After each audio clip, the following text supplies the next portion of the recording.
hadduu rabo qof cusub inuu ku barto, fursad u sii barashadaas, saaxiibtinimada, walaalnimada, haddii uu yahay xiriir cusub. Kalsoonida waa muhiim. Ku kalsoonow naftaada. Ka tag qoomamada iyo qalad qof hore u galay.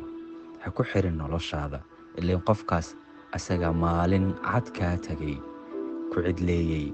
Laakiin aadanuhu maalinba mid baa dhasha, dunida ku soo biira. Maalinba qof baa la bartaa oo farxad laga helaa.